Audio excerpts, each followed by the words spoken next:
अंदाजा लगाइए कि स्क्रीन पर दिख रहे इस आदमी और औरत का क्या रिश्ता है। जमीन पर जो लेटी है वो कंपनी की मालकिन है और बिस्तर पर जो बैठा है वो नया आया एक मामूली कर्मचारी है। आखिर वो क्यों इस इंटर्न की पालतू बनने के लिए तैयार हो गई? घुटनों के बल चलना, रेंगना और उसके हाथ से खाना खाना। इतनी चौंकाने वाली कहानी होने के बावजूद इसे साल की नंबर 1 फिल्म माना गया है। कुछ लोग कहते हैं कि ये फिल्म उन लोगों के लिए बनी है जिन्होंने ये सब कभी नहीं देखा, पर मुझे ऐसा नहीं लगता। फिल्म एक अनोखे अंदाज में कई लोगों के दिल की गहराइयों में छिपी सबसे बड़ी इच्छाओं और कशमकश को दिखाती है। वो लोग जो रोजाना की जिंदगी में बहुत बड़े और घमंडी नजर आते हैं, वे असल में अंदर से बस एक हाड़मांस के पुतले ही है। ये रिश्ता दिखने में भले ही अजीब लगे, पर असल में ये ताकत और कमजोरी के बीच का एक खेल है। ये मत सोचिए कि आप इन सबसे बहुत दूर है। शायद इसे पूरा देखने के बाद आपको लगे कि ये सब आपके आसपास ही हो रहा है, या शायद खुद आपके साथ भी हो रहा हो। अपना ख्याल अच्छे से रखने की वजह से 40 साल की सारा आज भी बेहद खूबसूरत और जवान दिखती है। उसने पूरी जिंदगी एक अच्छी बॉस, एक अच्छी पत्नी और एक अच्छी माँ बनने की कोशिश की, पर किसी ने नहीं सोचा था कि जिंदगी का तनाव उसे अंदर से तोड़ रहा है। उसने एक बार अपने पति के साथ भी कुछ अलग करने की कोशिश की थी। उसने खुद अपना चेहरा तकिए से ढक लिया ताकि पति उसके साथ थोड़ा सख्त व्यवहार करे, पर उसका पति उसकी बात समझ ही नहीं पाया और सारा को खुलकर बोलने में शर्म आ रही थी। इसलिए अपनी दबी भावनाओं को जाहिर करने का वो इकलौता मौका भी चला गया। उसकी जिंदगी बस ऐसे ही चलती रही। वो जी तोड़ मेहनत करती रही, टीवी पर इंटरव्यू दिए और देखते ही देखते वो लाखों औरतों के लिए मिसाल बन गई, पर उसके दिल के अंदर दबी वो आग और भड़कती गई। फिर एक दिन सड़क पर उसका सामना एक खूंखार कुत्ते से हुआ। जब वो बुरी तरह डर गई थी, तभी एक आदमी ने उस कुत्ते को आवाज देकर वापस बुला लिया। उस भयानक कुत्ते को उस आदमी के सामने पूंछ हिलाते देखकर सारा को न जाने क्यों अंदर से बहुत अच्छा महसूस हुआ। यहाँ तक कि उसके मन में एक अजीब और साहसी ख्याल आया। वो चाहती थी कि काश वो उस कुत्ते की तरह बन जाए जिसे उसका मालिक प्यार से सहलाए, पर सारा ने इस ख्याल को तुरंत दबा दिया और रोज की तरह काम पर चली गई। अगर सब कुछ ठीक रहता तो वो रिटायरमेंट तक ऐसे ही रहती, लेकिन किस्मत को कुछ और मंजूर था। कंपनी में कुछ नए इंटर्न आए और उनमें से एक हैंडसम लड़का वही था जिसने सड़क पर उस खूंखार कुत्ते को काबू किया था। उस लड़के की बातों में एक अलग ही तेवर था। ऑफिस में ऐसा बर्ताव करना गलत माना जाता है, पर न जाने क्यों सारा को इसमें एक अजीब सी खुशी मिल रही थी। आखिर इससे पहले कंपनी में किसी ने उससे जुबान नहीं लड़ाई थी, तो जल्द ही वो खुद को रोक नहीं पाई और उस लड़के के पास जाकर संजीदगी से पूछा, तुमने उन कुत्तों को शांत कैसे किया? मैंने उन्हें चॉकलेट का एक टुकड़ा दिया था। क्या तुम हमेशा अपने पास चॉकलेट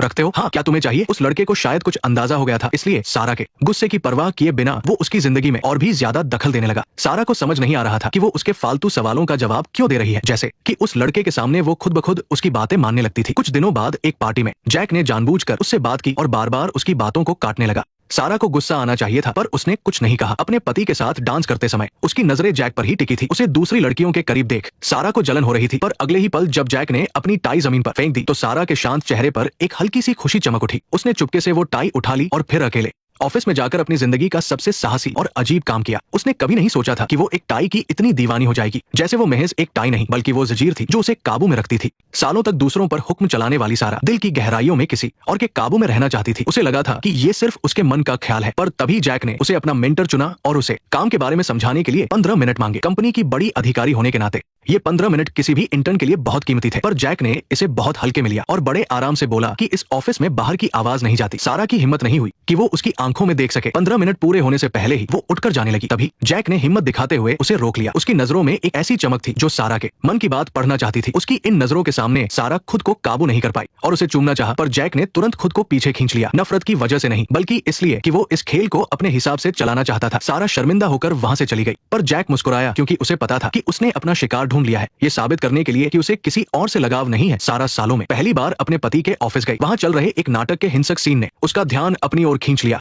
वो चाहती थी कि जैक भी उसके साथ इतनी ही सख्ती से पेश आए, पर उसे पता था कि ऐसा सोचना गलत है। इसलिए वो पति के लिए और भी ज्यादा प्यार जताने लगी ताकि अपने मन के ख्यालों को दबा सके। पर जब भी वो उस लड़के को देखती उसका सारा काबू टूट जाता। उसे बार बार सड़क पर देखा वो नजारा याद आता और वो जैक की पालतू बनना चाहती थी। एक वेटर उसके लिए दूध लेकर आया। सारा बार में कभी दूध नहीं पीती थी, पर जब उसे पता चला कि ये जैक ने मंगवाया है तो ऊपर से गुस्सा दिखाने के बावजूद वो अंदर ही अंदर खुश थी। उसने चुपचाप वो सारा दूध पी लिया। जब वो बिल चुकाने लगी तो जैक अचानक उसके पीछे आ खड़ा हुआ। फिर जैक ने उसे एक पर्ची देकर होटल में मिलने के लिए बुलाया। उसी रात उसके पति की एक बड़ी पार्टी थी जहाँ कई बड़े लोग आने वाले थे। उसका पति चाहता था कि वो वहां रुके, पर वो सब कुछ छोड़कर जैक से मिलने चली गई। होटल का कमरा खाली था। मालिक कभी पालतू का इंतजार नहीं करता, इसलिए सारा को बुरा नहीं लगा। जब जैक वापस आया तो सारा ने दिखावे के लिए उसे डांटा और कहा कि उसे ऐसा नहीं करना चाहिए था, तुम जो कर रहे हो वो गलत है। जैक को उसकी बातों पर यकीन नहीं हुआ, क्योंकि अगर वो वाकई ये नहीं चाहती होती तो यहाँ नहीं आती और अगले दिन उसे नौकरी से निकाल देती। फिर जैक ने उसे हुक्म देना शुरू किया। जैक दिल से मुस्कुराया। उसे पता था कि जिद्दी पालतू को काबू करने में ही असली मजा है। वो जानता था कि सारा बस शर्मिंदा है और उसे बस थोड़ा बढ़ावा चाहिए। इसलिए जैक ने धमकाते हुए लहजे में कहा,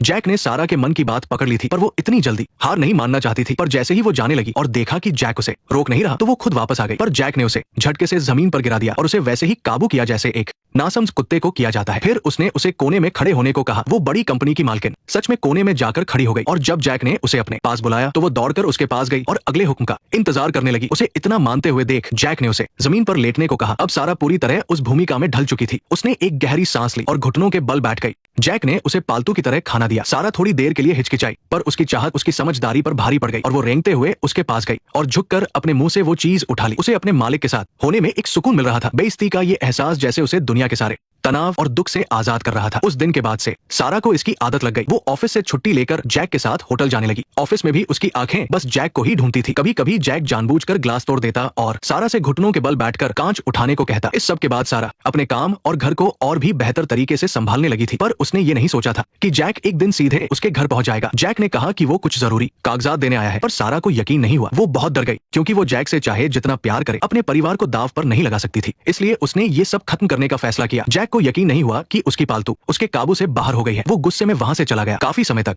दोनों के बीच कोई बात नहीं हुई, पर एक दिन जैक ने कहा कि वो अपना तबादला दूसरे विभाग में कराना चाहता है। सारा घबरा गई क्योंकि बिना किसी ठोस वजह के तबादला होने पर सबको शक हो जाता और अगर उनके रिश्ते की बात बाहर आई तो उसका करियर और घर सब तबाह हो जाएगा। सारा की बार बार की मिन्नतों के बाद जैक ने उसे एक और मौका देने का फैसला किया। मैं बहुत नर्वस हूँ, क्या तुम भी हो? हाँ, तुम बहुत डरी हुई लग रही हो। तुम ये सब नाटक क्यों कर रही हो? साइलेंस। तुम इतनी घबराई हुई क्यों हो? साइलेंस। तुम इतनी परेशान क्यों हो? अगर हमें ये रिश्ता आगे बढ़ाना है तो हमें कुछ नियम तय करने होंगे। क्या तुम तैयार हो? जैसे कि मुझे नहीं पता। सारा ने अनजाने में मना कर दिया तो वो आदमी उठा और वहां से जाने लगा। उसने सारा से कहा कि उसे खुद अपनी जुबान से कहना होगा कि वो अब से उसका हर हुक्म मानेगी, वरना सब कुछ तबाह हो जाएगा। सारा ने कहा, मैं वही करूंगी जो तुम कहोगे। मैं वही करूंगी चाहे तुम जो भी कहो।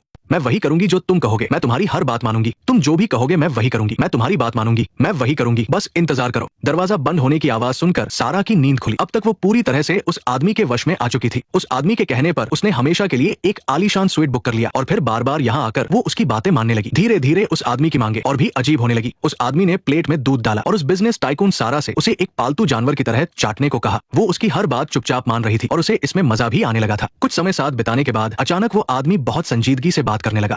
सारा ने पहली बार उस आदमी की कमजोरी देखी थी, जिससे वो उसे और भी असली और सच्चा लगने लगा। इस वजह से सारा उसके लिए और भी दीवानी हो गई। इस पल उसे लगा जैसे वो कोई महज खिलौना नहीं है, बल्कि वो उसके लिए एक बड़ी उम्र की दोस्त या माँ जैसा किरदार निभा रही थी। पर अनजाने में उसकी जिंदगी धीरे धीरे और भी ज्यादा उलझती जा रही थी। उसके दिमाग में बस उसी आदमी का ख्याल रहता था और बाकी किसी भी चीज में उसका मन नहीं लगता था। फिर एक दिन उसे पता चला कि उसकी असिस्टेंट और उस आदमी के बीच काफी नजदीकियां है। सारा जानती थी कि वे दोनों एक दूसरे के लिए सही है, फिर भी वो खुद को कड़वा बोलने से नहीं रोक पाई। उसने बहुत सख्ती से पूछा, तुम यहाँ क्या कर रही हो? आपका क्या मतलब है? तुम यहाँ क्यों आए हो? क्या तुम उसके साथ हो? हाँ, हम साथ हैं। ये सब क्या है? तुम मुझसे क्या कहलवाना चाहते हो? नहीं, मैं तुम्हें कुछ नहीं बता सकता। हालांकि उन्होंने बात को छुपाने की पूरी कोशिश की, पर उनकी नजदीकियां साफ झलक रही थी। सारा ने अपनी ऊंची पोजीशन का फायदा उठाकर असिस्टेंट को चुप रहने के लिए डराया। असिस्टेंट बहुत निराश हुई क्योंकि सारा उसके लिए एक मिसाल थी, लेकिन सारा अपने पुराने सपनों और उसूलों को अब पूरी तरह भूल चुकी थी। वो शराब और क्लब की दुनिया में खो गई थी और खुद को बर्बादी की ओर धकेल रही थी। जब उसे पता चला कि उस आदमी और असिस्टेंट का रिश्ता बहुत मामूली है, तो उसे गर्व भी हुआ और दुख भी। उसे गर्व था कि वो आदमी सिर्फ उसके वश में है, पर दुख इस बात का था कि उनका रिश्ता दुनिया के सामने नहीं आ सकता और वह किसी और से शादी कर लेगा। रोज देर रात घर आने की वजह छुपाने के लिए उसने कई झूठ बोले, पर उसकी समझदार बेटी शायद सब कुछ पहले ही समझ रही थी। बस अपने परिवार की खातिर उसने खामोश रहना ही बेहतर समझा। इसके बाद सारा ने खुद पर थोड़ा काबू पाया क्योंकि उसे अपने परिवार के लिए बुरा लग रहा था। उसे बहुत डर था कि कहीं लोगों को इन सब बातों का पता न चल जाए, लेकिन असिस्टेंट को पहले से ही सब पता था। उसने कहा कि वो इस बात का कोई गलत फायदा नहीं उठाना चाहती। वो बस चाहती थी कि सारा उसके साथ कोई भेदभाव न करे। वो सारा की तरह ही मेहनत करके कंपनी में ऊंचा मुकाम हासिल करना चाहती थी। साथ ही वो चाहती थी कि सारा उस आदमी के साथ अपने इस गलत रिश्ते को खत्म कर दे, क्योंकि सारा इस बात की मिसाल थी कि दुनिया में सिर्फ मर्दों का राज नहीं बल्कि हुनर की कद्र होती है। कई औरतें उसे अपना रोल मॉडल मानकर आगे बढ़ रही थी। अगर सारा उस आदमी की वजह से खुद को बर्बाद कर लेती तो इससे सिर्फ सारा की जिंदगी नहीं बल्कि हजारों औरतों का हौसला भी टूट जाता। इन बातों ने आखिरकार सारा की आंखें खोल दी। बहुत कशमकश के बाद उसने अपने पति को सब कुछ बताने का फैसला किया। कोई भी पति ये बर्दाश्त नहीं कर सकता कि उसकी पत्नी किसी और के हुक्म पर नाच रही है। उसके पति को समझ नहीं आ रहा था कि आखिर गलती कहाँ हुई। वो बुरी तरह चिल्लाते हुए घर छोड़कर चला गया। सारा ने अब उस आदमी के साथ सब खत्म करने की ठान ली, लेकिन जब वे दोनों बात कर रहे थे तभी उसका पति अचानक घर लौट आया। वो सारा को एक आखिरी मौका देना चाहता था, पर उसने उसे उस आदमी के साथ देख लिया। पति उस जवान और ताकतवर आदमी का मुकाबला नहीं कर पाया। थोड़ी देर बाद जब सब शांत हुए तो पति को तब ज्यादा दुख हुआ जब उस आदमी ने बताया कि सारा ने सब अपनी मर्जी से किया था। उसने कभी सारा पर कोई जोर नहीं डाला। सारा खुद ही ये सब चाहती थी। उसने बस सारा की छिपी हुई इच्छाओं को समझा और वैसा ही किया। वो तो बस सारा की पसंद और उसकी भावनाओं का ख्याल रख रहा था, इसलिए वो कोई जालिम नहीं बल्कि उसकी सेवा कर रहा था। उसका पति ये सब सुनकर दंग रह गया और उसका दिल बुरी तरह टूट गया। उसे यकीन नहीं हो रहा था कि जिस पत्नी को उसने हमेशा इज्जत दी वो बाहर जाकर खुद को ऐसे गिरा सकती है। उस दिन के बाद सारा न तो उस आदमी से मिली और न ही ऑफिस गई। वो सबसे कटकर अकेले रहने लगी और पछतावे में डूबी रही। उसकी असिस्टेंट ने उसकी जगह ले ली और दूसरी औरतों के लिए एक नई मिसाल कायम की। उसने वो काम जारी रखा जो सारा को करना चाहिए था। दुनिया किसी के लिए नहीं रुकती और लोग धीरे धीरे सारा को भूलने लगे। काफी समय बाद उसकी बेटी उससे मिलने आई और कहा कि सबने उसे माफ कर दिया है। वे चाहते थे कि सारा फिर से अपनी जिंदगी की नई शुरुआत करे। सारा ने अपने पति से माफी मांगी और फिर से काम पर लौट आई। कुछ लोगों ने उसके बीते कल के बारे में सुना था और वे उसका नया मालिक बनना चाहते थे, पर सारा ने बहुत शांति से उन्हें जवाब दिया। उसने सबको इसलिए मना कर दिया क्योंकि अब उसे अपनी पसंद बदलनी नहीं थी। अब उसका असली मालिक उसका प्यारा पति था। उसकी खास जरूरतों को पूरा करने के लिए उसका पति ही वो किरदार निभाने लगा। जैसा कि उस आदमी ने कहा था, ये कोई जुल्म नहीं बल्कि एक तरह की सेवा थी। असल में सब कुछ सारा के इशारों पर ही हो रहा था। सारा को आखिरकार वो सब मिल गया जो वो चाहती थी और वो सुकून से रहने लगी। फिल्म यही खत्म होती है। कई लोग इसे एक अजीब फिल्म कह सकते हैं, पर मेरी नजर में ये फिल्म इंसानी ख्वाहिशों और ताकत के खेल को दर्शाती है। ये दिखाती है कि समाज में स्त्री और पुरुष के बीच के रिश्तों का सच क्या है। फिल्म का सबसे बड़ा संदेश रिश्तों में अलग अलग किरदारों को निभाना है। सारा ऑफिस में तो सबको कंट्रोल करती है, पर प्यार में वो किसी के वश में होना पसंद करती है। ये बदलाव समाज के पुराने नियमों को एक नई चुनौती देता है। उस इंटर्न ने सारा को अपने काबू में करने के लिए जो तरीके अपनाए, वो एक तरह से ऑफिस की परेशानियों को ही अलग ढंग से दिखाता है। उसने सारा की घबराहट और उलझन का फायदा उठाकर उसे अपने वश में कर लिया। फिल्म के कुछ सीन दिखाते हैं कि सारा की ये पसंद बहुत स्वाभाविक थी। ये दिखाया गया है कि उसकी ये इच्छाएं उसके अंदर पहले से ही मौजूद थी। इससे औरतों की पसंद को एक अलग नजरिए से पेश किया गया है। चाहे कोई कितना भी बड़ा क्यों न हो जाए, वो अपनी फितरत से नहीं भाग सकता। इसके अलावा सारा की पारिवारिक जिंदगी भी एक अलग तरह का खेल थी। उसका पति ऊपर से तो बहुत खुले ख्यालों वाला कलाकार दिखता था, पर जैसे ही उसे पत्नी के अफेयर का पता चला, वो अपना आपा खो बैठा। इससे उसके अंदर के दबे हुए मर्द को बहुत गहरी चोट पहुंची। उसकी बेटी जो बहुत ही बेबाक अंदाज में रहती थी, वो आखिर में बस एक कहानी का हिस्सा बनकर रह गई। उसने अपनी माँ को बहुत ही आसानी से माफ कर दिया। देखा जाए तो इससे कहानी का अंत थोड़ा बनावटी सा लगने लगता है। फिल्म में यहाँ एक बहुत बड़ी उलझन दिखाई देती है। एक तरफ तो ये समाज में औरतों की दबी हुई इच्छाओं की बात करती है, पर साथ ही लोकलाज और इज्जत को भी बचाने की कोशिश करती है। अंत में जब उसका पति ही उसका नया मालिक बन जाता है, तो सारा फिर से मुस्कुराने लगती है। पर गहराई से देखें तो ये अब भी किसी मर्द के हुक्म के नीचे रहने जैसा ही है। जिसे वो आजादी कह रही है, वो शायद एक नया और मीठा बंधन है। उस इंटर्न के पास कोई खास काबिलियत नहीं थी, फिर भी वो अपने आत्मविश्वास से जीत गया। ये समाज के कुछ खास लोगों को मिलने वाले फायदों को दर्शाता है। सारा का इस रिश्ते में डूबना उसकी आजादी नहीं बल्कि उसकी घुटन का नतीजा था। उसे समाज की नजर में परफेक्ट दिखने के बोझ से बचने के लिए ये रास्ता चुनना पड़ा। शायद असली बदलाव किसी को वश में करने या खुद वश में होने में नहीं है, बल्कि जब हम औरतों को किसी साँचे में ढालना बंद करेंगे, तभी सही मायने में आजादी मिलेगी। चलिए आज के लिए इतना ही, फिर मिलेंगे। शुक्रिया। नेक्स्ट पार्ट देखने के लिए वीडियो को लाइक करो।